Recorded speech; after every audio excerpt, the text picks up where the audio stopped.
There are certain rules that one must abide by in order to successfully survive a horror movie. I met this 6-year-old child with this blank, pale, emotionless face.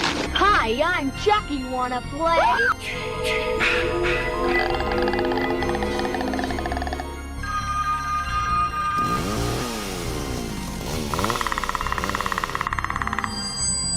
They're here. Welcome to the Horror God. What's up, horror fans? Welcome to another blood-soaked episode of the Horror Cut. I'm Stig. And I'm still Gary. Still Gary. I'm glad you're still Gary. Still here, still cooking. Did you see that in the last episode as well? What? Still cooking? Still cooking? No, that made me a will. What did you say, still? You said still something. Still here. Still here? Right, here. okay. He's still here. He's still cooking. It's Gary J. Hewitt. Although I wouldn't cook with gas when you're watching the films that we're reviewing here. No, probably not best doing anything, actually, when you're reviewing 2000's Final Destination. Me and Stephen are actually just sitting in a bubble-wrapped room right now to make sure nothing happens to us. Yeah. Yeah, we don't want to end up is it Devon Sawa or Saw? I've always pronounced this guy's name as Devon Sawyer. How do you pronounce his name? Have you checked? I call him Alex. All right, okay. I don't know, but Sawa. He's back. He's in the Chucky TV show just now as well. So we're going way off topic already. Again, as we tend to do. So this was my pick. This was your pick. I decided to cover Final Destination because the new one's coming out. And I thought, well, people might like to hear our thoughts on the first one. I mean, people don't really care about our thoughts, let's be honest. No, but let's face it. we just want to put out an episode on our thoughts, all right?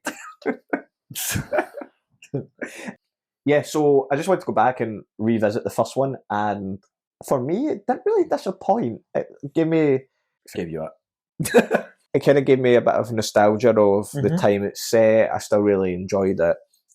Concept still holds up quite well. It was doing something new. And yeah, I had a lot of fun revisiting it. So much so that I went back and watched 2, 3, 4 and 5. And I'll give you my thoughts on them at the end. But we also just watched the trailer for the new one. What was your thoughts on it there? Much of the same, isn't it? I'm not a huge fan of Final Destination films, if I'm not completely honest with you. But yeah, I mean, it looks like it's just going to follow that same formula, which is fine. I think these films are the Fast and the Furious of the horror genre. Oh, that's a good way to look at them. I like that. Yeah, that's good. Just I've never seen a Fast and Furious film, so you're not. Well, I think I saw bits of the first one, way back when. That's a good way of explaining it. Yeah, I kind of like that. They just need the same, but more and bigger. More and bigger. Yeah. For me, for the trailer that we just watched there, doesn't give this away in the trailer, but I ponder. Ponder. Good word, man. If maybe someone's had a baby at some point that should have died, and then that's had that baby's, because how long has it been? Like, well, it doesn't even need to be from the first one, but if someone skipped death, had a kid, and that kid's had kids, then it's bloodlines. Bloodlines, yeah. Taking them all out. It was 25 years ago. We were on a plane and it exploded. So you think this might be Devon Sawa's and Alex and Clear Rivers' No. baby? No, not necessarily them, because, okay, I'm going to give a little spoiler for one of the sequels. Skip 30 seconds if you don't want to hear it. But one of them is actually set before the original Final Destination. What one was that? I think it's Final Destination 5. So at the end of it, they got on the flight to Paris and Alex, Devon's character, gets off. So actually the only reason the plane is blown up was to catch someone else. But then Devon has the... Whoa, shit. So it goes back further than that, which is That's cool. 5? Yeah. So any good? It's much of the same.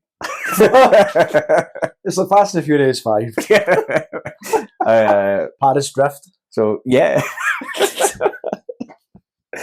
But anyway, what was your thoughts on this film the first time you seen it? The original final. The first time I seen it, I loved it. Like I remember again. This is when I seen it in the cinema. I must have been. I would have been 15. Maybe actually 14 because hold on, this would probably come out in the summer, so I would have been 14. Shit, getting old. I loved it when it came out. I think I saw it twice in the cinema. And yeah, man, what a time to be alive. Year 2000, a year before 9/11. Y2K, dial up. Good times, man. Yeah. I really enjoyed this the first time I seen it. I don't know if I caught it in the cinema. I might have been too young, but I definitely seen 2 in the cinema, I'm sure, as well. But I had a lot of fun with this film. You've kind of got that kind of American Pie type cast. I know Sean William Scott's in this, but it's kind of the same era as this, as Scream. But this film was doing something a little bit different. I thought it's kind of still a slasher film, right? It is a slasher film, man. But there's no baddie. Yeah, but it was doing something different, and I really respect that for it. Yeah, it's cool. They went. Let's put after Scream post Scream had a lot of obviously copies, but some were really really good slasher films because the slasher genre was sort of reinvigorated by Scream, and then they've obviously got to a point where they decided, right, what can we do next? So it's like, okay, let's put a group of teens up against death itself, but not actually give death an actual body. Just have it this force that you can't see. So yeah, it was a good idea. I think for the time, I think they did really well with it. But again, looking back on it, there's some things that I'm like, man, I didn't pick up on them back then. But for me, maybe just being a bit older now, and maybe having a review head on, I was kind of like, oh shit. Okay, well, we can get into that. This might just be a carbon copy of Jeepers Creepers episode. No, it's not. Okay, it's my turn, I guess, to try and give this synopsis in 30 seconds. When Alex has a premonition that the plane that he's on is going to explode, he decides he wants off, and a group of students follow him. Then Death decides that he has cheated it, and it's going to pick them off one by one in glorious and brutal ways. Well done. That was not bad, wasn't it? It's pretty good. I'll take that. The plane's gonna explode! It's not a joke! It's not a joke! We get thrown off the plane all because Brownie has a bad dream? I saw it. The plane! It's gonna blow up! It's gonna blow up! All 287 passengers are feared dead. Because of you, I'm still alive.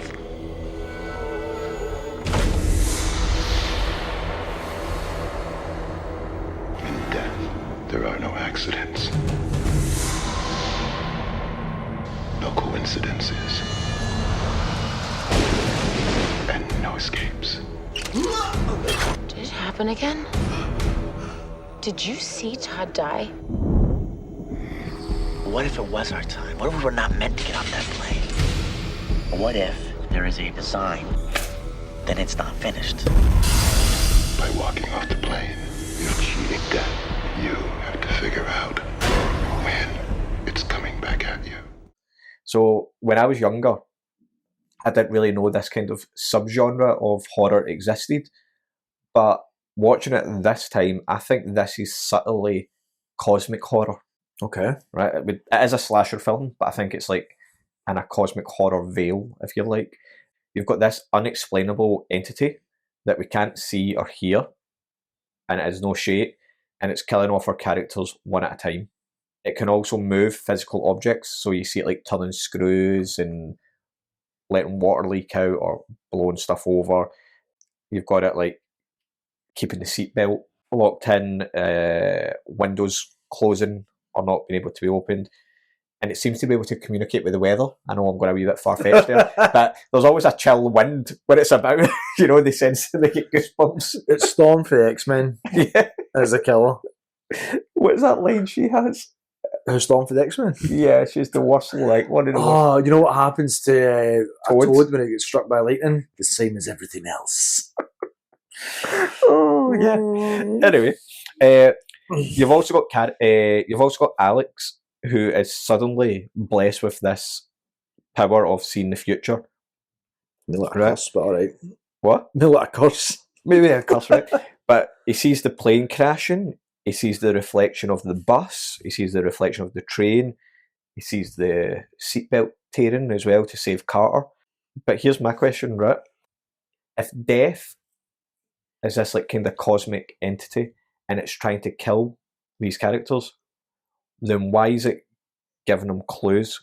Why is it working with them? So Stevens raised his hands up. It was like, exactly. This is why it's ridiculous. So to me, I actually think there is something else that's helping them. So if you've got this death as almost like the devil, then there must be like a god type thing that's helping Alex with the premonitions. There must be some sort of entity that's helping with the signs. So I think there's like a yin and yang, a good versus evil thing happening here.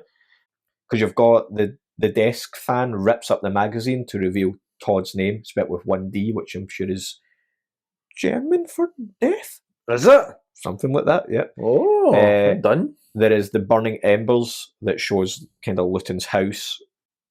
And although Alex makes unbelievable jumps, it's through these kind of signs. So if death is this like devil type entity, then is there like a god type force, like the opposite, that's helping him here? And if so, what side is Tony Todd's character on? Because he tells them about it. So is he like an angel almost? Because like he just appears in the room as well. He does just appear, doesn't he? Right, and I don't know if that's deliberate as well. And he's like, "Oh, you have cheated death. If you can look out for the signs, blah blah blah." But the last thing he says to Alex is, "I'll see you soon." Aye, and you're like, "Wait, are you helping him? Are you helping him or not here?" Other things on it as well. He's kind of loving it, isn't he? He's like, "This is great." Yeah. he's a mortician. He's just like, "This is brilliant. I love scaling." Well, all I'll say is Final Destination 5 he appears in as well. Okay, so we might have to watch number 5 then. Maybe it's quite. I mean, it's much of the same. I need to have seen 4. I've seen 4, but I saw the first 4, but I don't remember. I don't remember 3, and I don't remember 4. Yeah. But I know I've seen them. Also, though, when they're all boarding the plane at the start, right? Todd's brother sees a baby. And he says, you must have to be some sort of fucked up god to take this plane down. And then he walks further down the aisle. And then he sees a physically disabled person. Yeah. And he says, you must be a really fucked up god. So again, this makes me think of these like powers out with us that are almost just, I don't know, like almost fighting against each other, like black and white and stuff like that as well. So it's like God's maybe hearing that call, being like, right, I need to step in here and at least try and help a little bit. Like, I need to give this guy a clue. Yeah. But then he's not being, he could just do something. He could do something a bit more to help. Well, that's like every ghost story, isn't it? Where they could just go, mate, the body's in the basement. That's like, true. My body's down there. All I need you to release me. You know, it's every horror film they could just say more. Yeah, I get. Yeah, like the demons. You can be like, why are you doing this? I'm bored, mate. I have nothing else to do. So I kind of just like that kind of idea with it all. I wonder, like, see if you take the whole devil and God or death and another good entity, right? Death's design is to kill. And I like to think of actually death having a really hard time just trying to kill these people off because there's some prankster that keeps giving them signs. We've now got 6 films of somebody getting a premonition, cheating death. Death must be like, for fuck's sake, not again, man. I'm exhausted. I'm just trying to do my job here. I'm just trying to do my job. And some wanker keeps giving these guys signs, and I'll have to try and come up with inventive ways to kill them. It kind of looks like an accident as well. Why does it have to look like an accident then? Well, here's a cool idea. What if a serial killer cheated death? Right? Because then everybody that serial killer killed wouldn't have been killed. So that would really mess up the timeline, the death's design. Death design, yeah.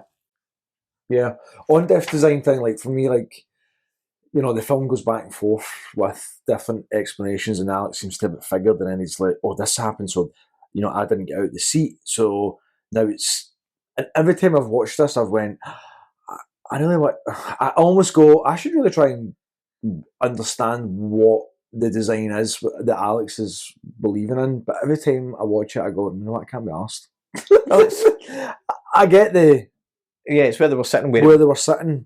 Alex doesn't change seats. I get a bit confused with this. That's what I mean. I know. That's what I mean. Every time I watch it, I go, do you know what? Fuck it. They seem to kind of understand what's happening, so I'm just let them deal with it. He does change seats. But then... Oh, I get it. I think I've worked it out. Have you got it? Go for it. So he's not there to change seats when the plane takes off. In the premonition, he changes seats. Mm-hmm. But if he gets off the plane, he's not there to change seats with. Yeah. So then the design isn't the same as what it would have been if he was there to change the seat. Yeah. But also just kind of on the design, and as the two like entities kind of fighting against each other, when Alex saves Carter and then it skips Carter, moves to Sean William Scott's character, can't remember, Billy. When it changes to Billy Hitchcock. Yep. Carter says to him, in under 30 seconds, he goes from calling Alex the devil to asking if he's some sort of god. Yeah.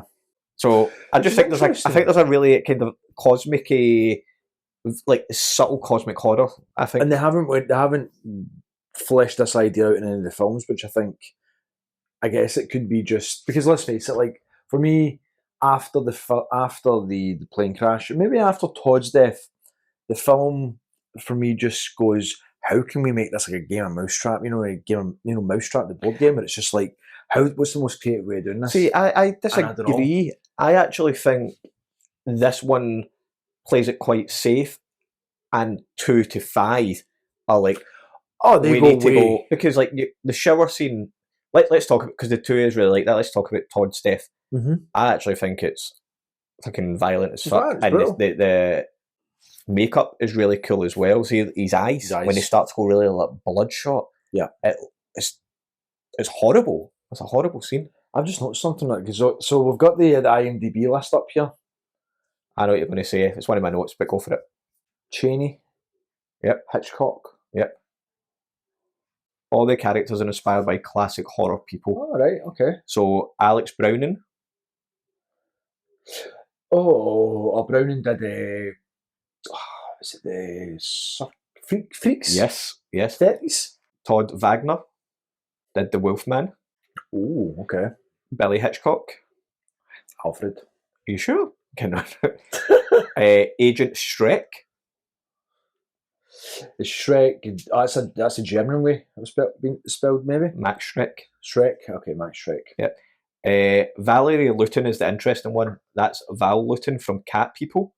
And Luton created the first jump scare where someone is actually walking down the street and they think someone's following them. Someone is, but they keep looking behind them, right? And they look behind them one too many times, and as they go to step out, a bus goes past, and it's called the Luton jump scare. The Luton jump scare. And that's why it's funny that they've also put in the bus here. It should have been, they should have changed the names round as well. That's cool. So yeah, they've all got. Yeah, you get Terry Chaney, Long Chaney Jr. Yeah, as well. So interesting. It's quite cool. That's cool. I think the first 20-25 minutes is really, really strong. I love how the characters are introduced, where it's like there's very little exposition, and it's they're all arriving at the airport. You see them all at once. It doesn't waste any time, and we know who these guys are. We know who the characters are. We've got the job. We've got the kind of. I don't want to say Billy's a geek, but he's kind of. It's the most geekiest role Sean William Scott has played. Aye, it's weird to see him playing the geek. Yeah, and then you've got the couple, Terry and Carter, who are just halfing at it on like the airport. They're like the prom king queen almost. Yeah. So I like that. So straight away you're like, I know who these guys are. Brilliant, excellent. And then it leads into, this is when Alex starts to have these subtle glimpses or feelings of something's going on. And obviously it's pretty obvious that we've all, at some point in our lives, we've got on a plane. Everyone's probably thought, it's a good chance this plane might go down, or this plane might just blow up. I don't think there's anyone in the planet who's got on a plane and never thought that. So you're kind of going, and I'm like, I've got an all-inclusive cocktail waiting for me. Better not. And I think, I used to be, I don't know if it was maybe a result of this film, but between that and Lost, when I used to fly to the States by myself, I used to be terrified. Used to be absolutely. It may have something to do with these films actually, or it might just be something that is built in because we don't really belong up there. But anyway. And also, Alex is a bit superstitious at the start because we see when his mum goes to take off the previous flight label off of his suitcase, and he's like, no, it got me here. Yep. And he wants to leave it on, and then it's right at check-in. I think it's taken. No, the mum takes it off, doesn't she? And then mum takes it off, and then when he gets there, he notices the luggage, and it just says on it "Final Destination" in Paris or whatever it is as well. So you can see that he's kind of superstitious, which is a nice setup when he has the premonition because he makes all these kind of jumps. But if he's already got this kind of superstitious kind of mind and looking for signs and stuff, then you believe that he believes it. Yeah. So when he starts making these kind of wild jumps, and some of them are pretty wild, like he sees the embers outside Luton's house, he's like, oh, fire. It's a wee bit too much. Yeah. And I think that is probably, you've probably hit the nail on the head there. That's what I kind of struggle with most after such a strong start. I kind of go, oh no. I don't know if they know what they were dealing with. I don't think the writers knew what they were dealing with. I think the writers were like, what do we do here probably after the plane crash? Here's a question. Why 39 days after the crash? And then why 6 months at the end when these guys are getting picked off? Okay. It seems to happen straight away. Then why is 40 days past or 39 days past for it to kind of kickstart again? Do we know this? So, I think death takes a while, like when I go to Paris, because that's a quote for the death takes a while. Death takes a while. Death takes a while and takes a break because Death's had enough with the man upstairs, keeping them alive and showing them the signs. He's like, I'm going to let them think they're safe and they'll stop being careful, and then I'm just going to smack them with a big billboard at the end and take them out. Right, okay. And see the billboard? Mm-hmm. Did you read it? I think it's like coffee, and it's Miro, so MIRO. Mm-hmm. Then it's 81, so backwards it's 180, which is the flight as well. But talking about the writing, so I've got some behind the scenes stuff here. So this again was a directorial debut. Okay. Well. James Wan. James Wong. It was also based on an old treatment for a TV show. Can you guess what it is? Oh, it was X-Files, wasn't it? It was the X-Files, yes. And I wonder if the two agents in this film were originally supposed to be like Mulder and Scully, but it'd have been more from their POV. Man, that'd have been a great episode. And also, again, right, the rest of the Final Destination films, fun deaths, then that's all you're watching it for, is how they're going to kill someone off. But it'd have been really interesting to see a Final Destination from an outside point of view, someone that's not involved in it, and they solve the deaths coming after these people. Because that's where that would be cool. That's what it would have been in X-Files. It'd have been Mulder and Scully going, like, one of them's the non-believer, one of them's the believer there as well, and them trying to work out, and the actual people that survived are clueless. By the way, watching these two FBI agents constantly trying to catch up with Alex is actually hilarious. Oh, it's hilarious. It's like almost like a comedy film in itself. So they find him outside Todd's house looking guilty. It's almost, you know what it's almost like? It's like, is it Tuck and Dale versus Evil? Mm-hmm. Where everybody keeps thinking they're murderers. Aye, that's not. Right. It's almost the same. Because what was the line he says to him? He's like, that kid gives me the creeps. And he's like, well, if you don't mind me saying, sometimes you give me the creeps. Yeah, because they almost believed him. And again, that's very Mulder and Scully.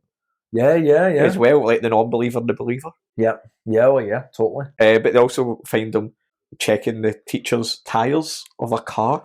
Yeah, and they I'm just making sure it's safe.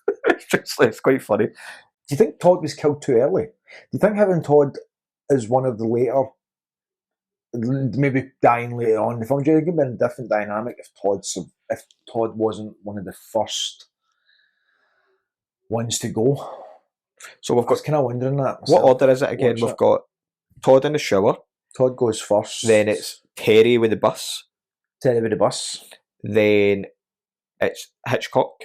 No, it's Luton. Luton, Hitchcock, and then. But we think it was going to be Carter. But it was actually. Well, it was Carter, but he's cheated it, so it went to Billy. Yeah, and then after that, then it's Claire. Yeah. And that's where the mix-up was. But also just talking about the deaths, Luton gets it hard. Oh, she does. I said it wrong. But she does. She gets blown across the room, impaled with the glass screen of our computer. Mm-hmm. That cuts her throat, doesn't it? Yeah. It punctures her throat. Impaled with the knives, and then the house is blown up. Yeah. She's struggling. She's the one who seems to be struggling the most with it. That's what kind of annoys me about the film as well. It's like, what actually happened? She's the only one who's really, really kind of struggling. I mean, I guess Todd is. We don't really get to see him because he's only in it for a few minutes after the plane crash. I loved the bit where I loved where Todd is getting interviewed and he has that realization that George is gone. Yeah. He just sort of kind of stares off and he's like, oh, I'm realizing what's actually happened there. And I thought that was brilliant. It was very human, and I think the only kind of part after that that seemed quite human was when Claire and Alex have a sort of conversation about Claire's dad's death. Yeah. It's like in there for like a couple of minutes, and you're just like, then it just kind of goes back to this kind of chaos. There's another great scene as well, actually, and it's after the flight's blown up, and Alex is back at home, and there's a news report on the living room TV, and his mum and dad are asleep, and he's just watching the TV, and he just sits in tears. Yeah. And it's a really strong kind of scene. We're just left with him, and it's because everybody's like, you're a freak. Sean William Scott's asking him, like, if I ask this girl out, is she going to say yes? Like, so the teacher doesn't want to talk to him, no one. His parents are probably worrying about him, and now they're asleep, and he just gets to grieve. Yeah. And go into almost this state of shock, and it's lovely. And it's... Yeah. Do you think that's why 40 days pass or 39 days? Because then it gives the time for him to be, I guess, present in the movie. Maybe. Also, though, it could be, if we take it from Death's POV, it would look really weird if, like, the next day, every one of them got picked off. They got off the... Like, somebody would be like, okay, that's weird. So maybe Death's like, I need to make this look like accidents, you know. But also, here's a question then. Why did they need to make Todd's death look like a suicide? I know. Right, because he slips. He slips. So it could just be a leaky toilet. Aye. Crack his head in the sink. Boom. Deed. So I don't mind it still being going around his neck and still being an accident, because leaving the water there, he slips in the water, gets tangled up, he's dead. Bus crash. Sean William Scott's decapitation. They're all accidents. I don't know why they made that one look like suicide, unless Death was like, if we have too many accidents, you know, somebody's going to notice. Well, we'll make one a suicide. We'll make one an accident. We'll make Alex look like a murderer with the FBI's after him. Because I guess actually it does make sense. Suicide, Luton, make it look like a murder. 2 other accidents. 3 other accidents. It does work. It does work. It's a reach, but aye. Who's your favourite death in it? I'm actually, I know what you're saying when Alex is in with I think he's in with the cops, and he's like, I don't suffer from post-traumatic stress. And I had next to it going, you probably should be. Yeah. My favourite death, Luton's. No, Todd's. Yeah, I like Todd's. The strongest, yeah. So I'd probably say Todd's is the one that really got me. I do think it's now overplayed, but when Terry gets hit with that bus...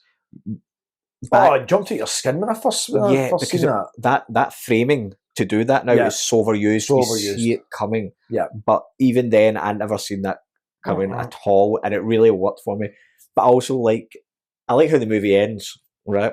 Where it's like, the sign breaks, the billboard breaks, it comes swinging down, Carter knocks Alex out the way, and he's like, holy shit.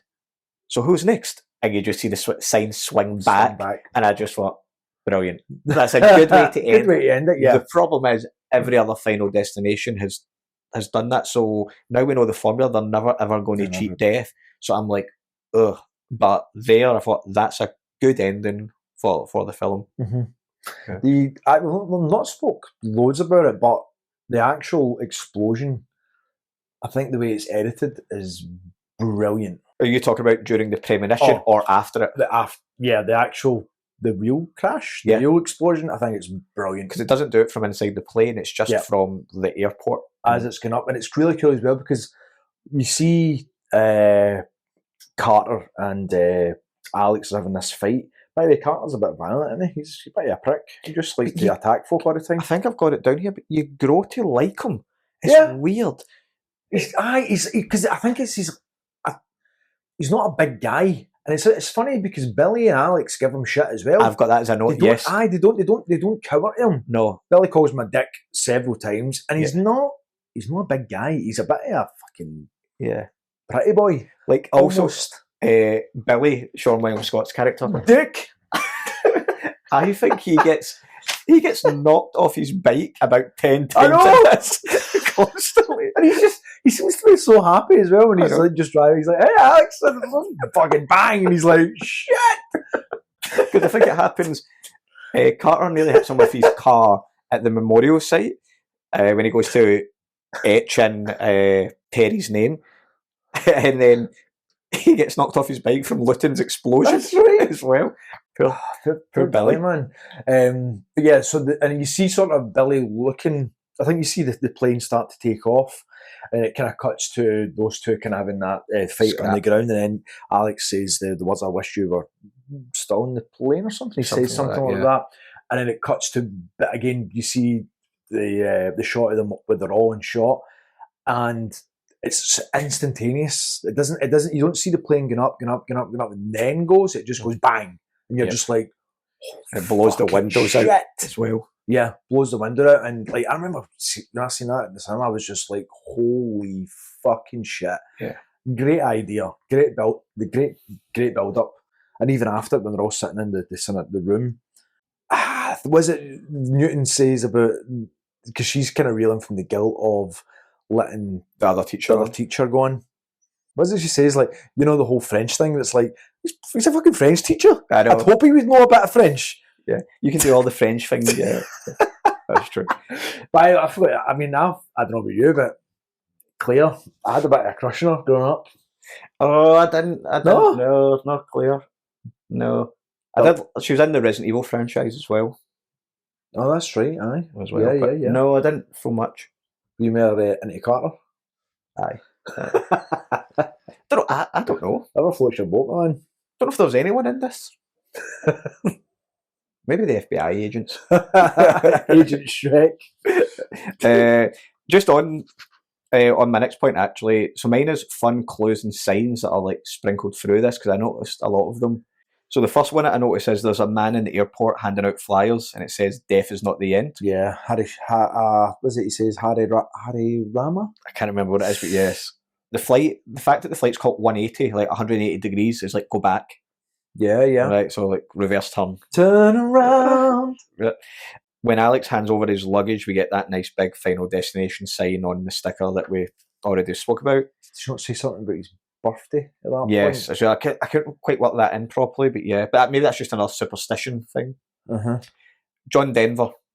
Oh, Rocky Mountain High. I've actually spoke about John Denver yet. So John Denver died in a plane crash.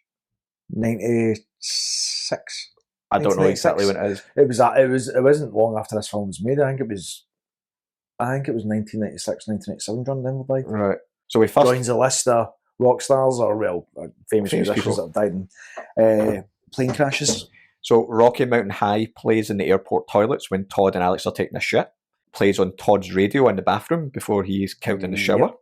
Miss Luton also plays the John Denver song on her records before she dies. The busker at the end is singing it in French. That's right. When they're in Paris as well. Oh, do you know what they should do? They should have a mash. So see all those 4 scenes that you just mentioned? Have them playing, cuts to the next one, cuts to the next one, cuts to the next one. Then it goes to a clip of Dumb and Dumber and they go, that John Denver was full of shit, man. I'll let you stitch that together. I'm going to totally stitch that together. I've not really got much else to say on this one. The other thing I would say is the memorial statue for the students is a fucking bird, an eagle, which is a bit ironic when they died in the sky. So fly away, guys. A fucking bird If your memorial statue is a bit wrong. I like, you know what, I like the line when he says about, do you think that Flight 180 is still up in the sky and they're safe, and Claire tells him about the story about the father? I like that scene. Yeah. Where it was nice. Really nice. Nice idea. Oh, God, that's about it, clearing that fucking electricity cable. Just like... It's a bit outrageous, isn't it? I'm ready to fucking electrocute myself. So I don't have to watch this. It's a bit Looney Tunes. Looney Tunes is a good way to describe it. You're just like, for fuck's sake. It's a bit out there. Yeah, I agree with that. That's what kind of loses me a little bit, to be fair. I don't know. This is just my thoughts on this, but I think when you've got that the beginning of that film is right up there with probably with Scream. The first one? Yeah. That maybe not Scream. Maybe a bit stronger. And even Jeepers Creepers, the first 20 minutes, they're all really, really great openings. And I don't know if it's like the equivalent of like shooting your load early, where it's like, where do we go from here? And I think Final Destination, just for me, I don't know if it gets caught up too much in just getting to these deaths. See, I kind of disagree. Yeah. But I like see what you said about the God thing. Yeah. Never seen it like that before, and I quite like that. Mm-hmm. I think this film does what it says on the tin, right? So if someone has a premonition, gets off the plane, people get off, death goes after them. The deaths are cool, like what you want in a slasher film. The film has little bits of moments to breathe with, like, Carter etching his girlfriend's name into the statue, Alex trying to deal with it when his parents are asleep. A little bit of weak sauce in there. Weak sauce, but like that. It kills off its characters. They think they've beat death. Death comes back. I think it's quite a tight little script. The problem for me is when we go into the sequels, every one of them is the same formula. Everyone. Yeah. And I think when you think of Final Destination, you think of it as quite a stupid, fun franchise because you think of it as a whole. But actually, I think just taking the first one in, I think it's tight, it's compact. I think you care about the characters. I think the deaths are relatively unique, but not outrageous. Mm-hmm. Like Todd in the shower, someone getting hit with a bus. Luton's is a bit out there, but that's the midpoint. Yeah.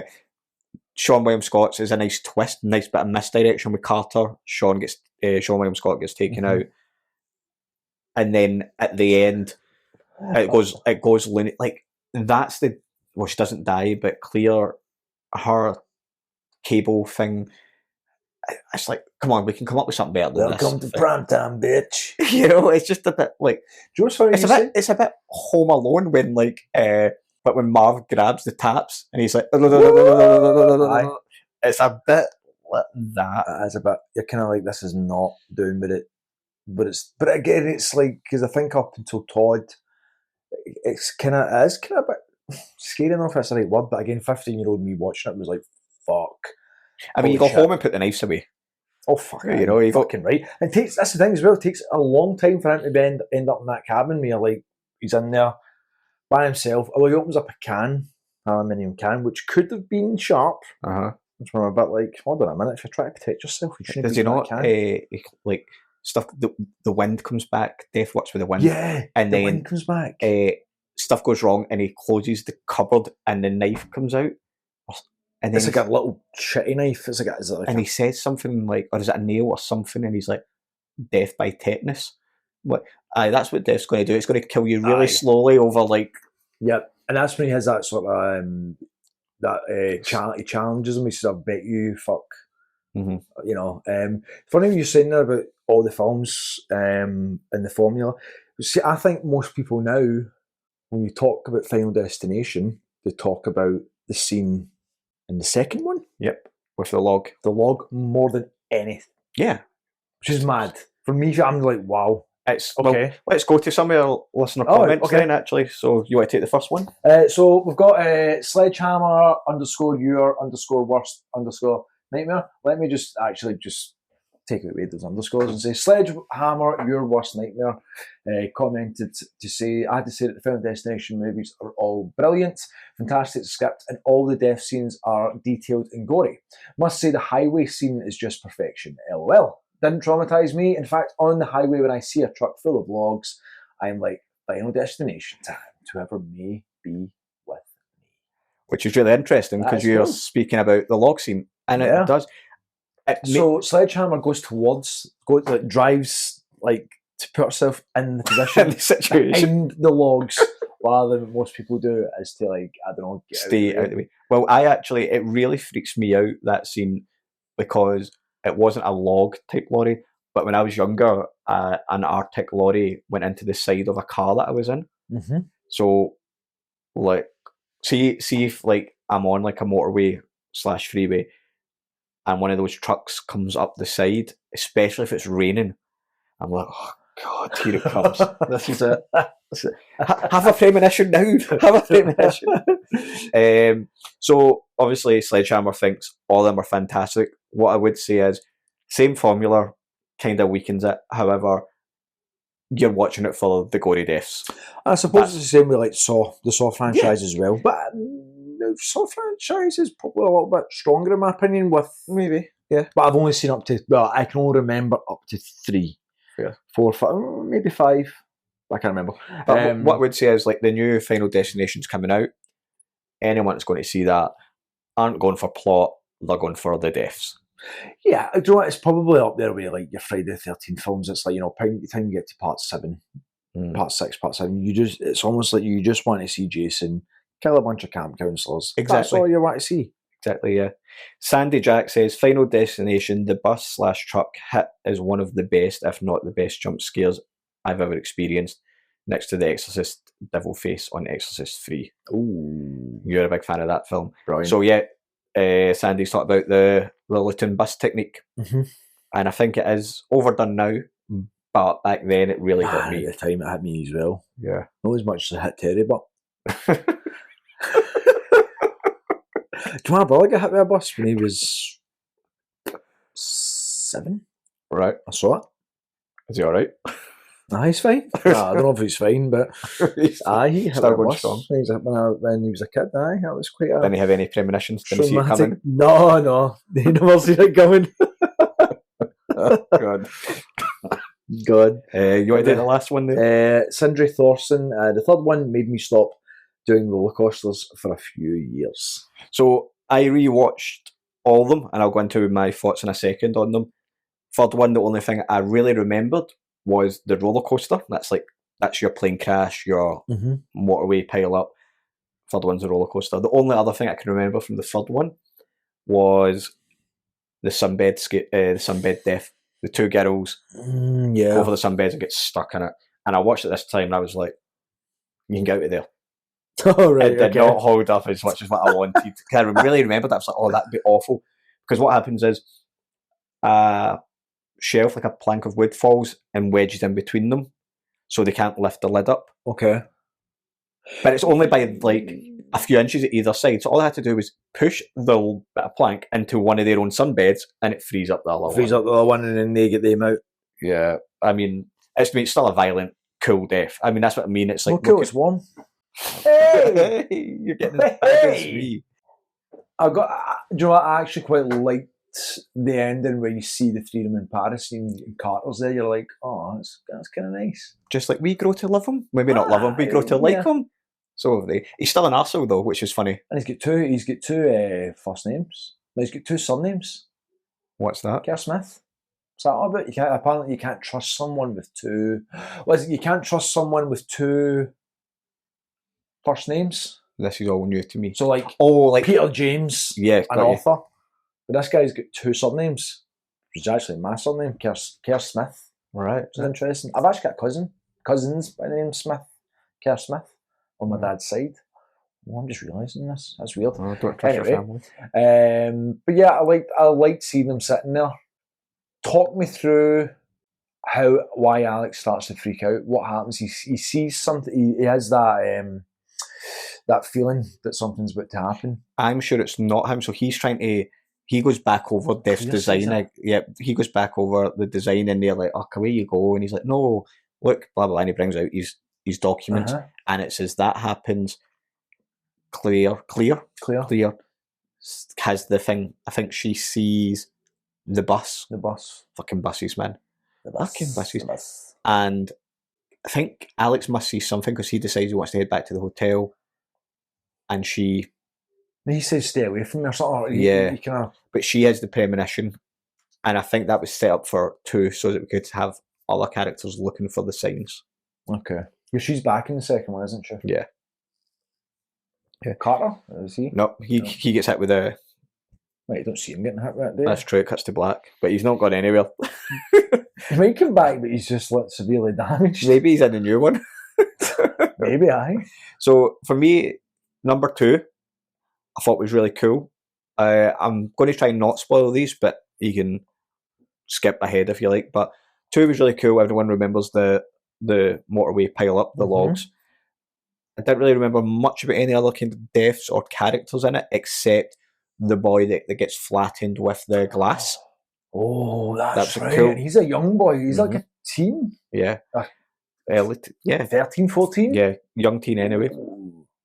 What was really cool, where they were doing something slightly different, was when it was like a ripple effect. So when death killed off the main characters in the first one, it caused these other people to survive. So for instance, someone was supposed to be on a bus but missed the bus because someone got hit with a bus and things like that. Oh, that's... So it was like a ripple. Then I put on Final Destination 3. Roller coaster, I remember watching it, I was like, oh, this really freaked me out. Same as Sandy.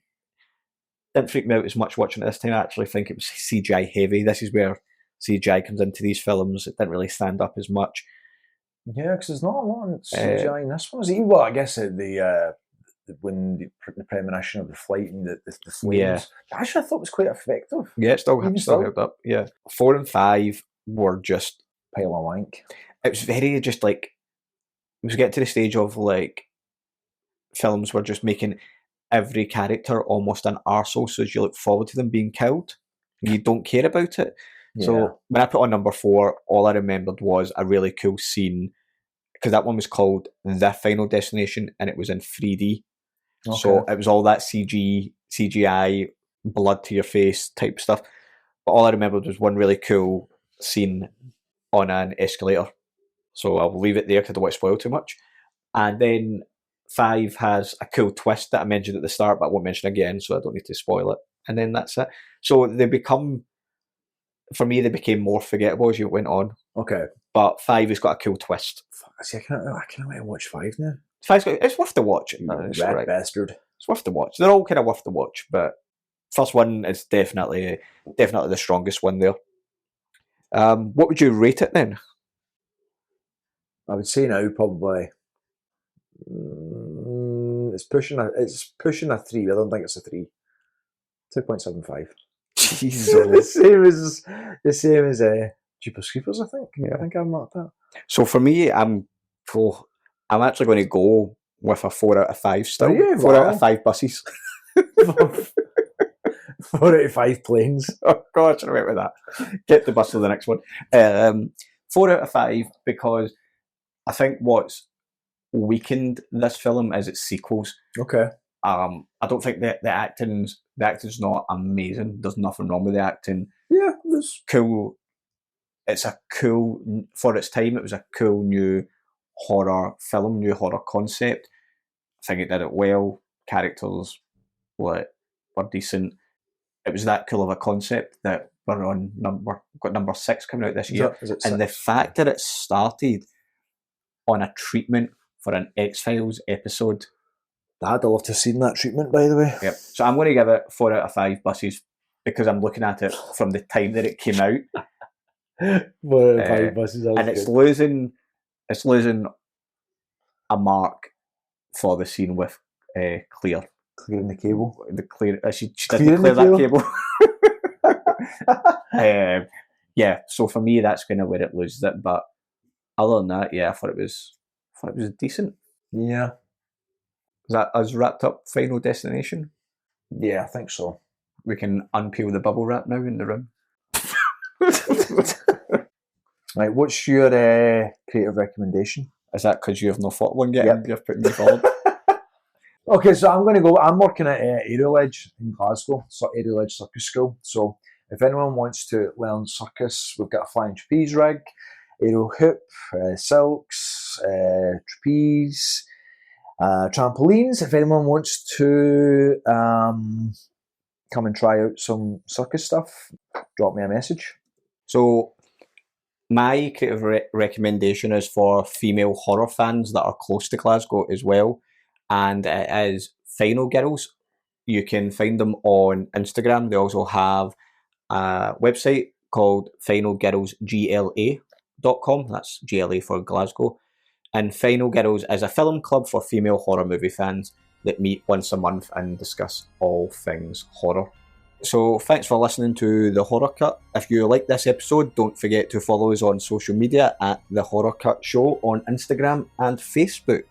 Just a reminder, on the 29th of June, we are having our first secret cinema and live podcast at the Old Hairdressers in Glasgow, Scotland as well. So come along, there's still tickets on sale at the moment of recording this podcast. So hopefully see you there, and you can also leave us a review on Spotify and Apple Podcasts or wherever you listen to us. Dun, dun, bye. Dun. Bye-bye. We better get back, because it'll be dark soon, and they mostly come at night. Mostly. I guess everyone's entitled to one good scare, huh? We're friends to the end, remember? This is the end, friend.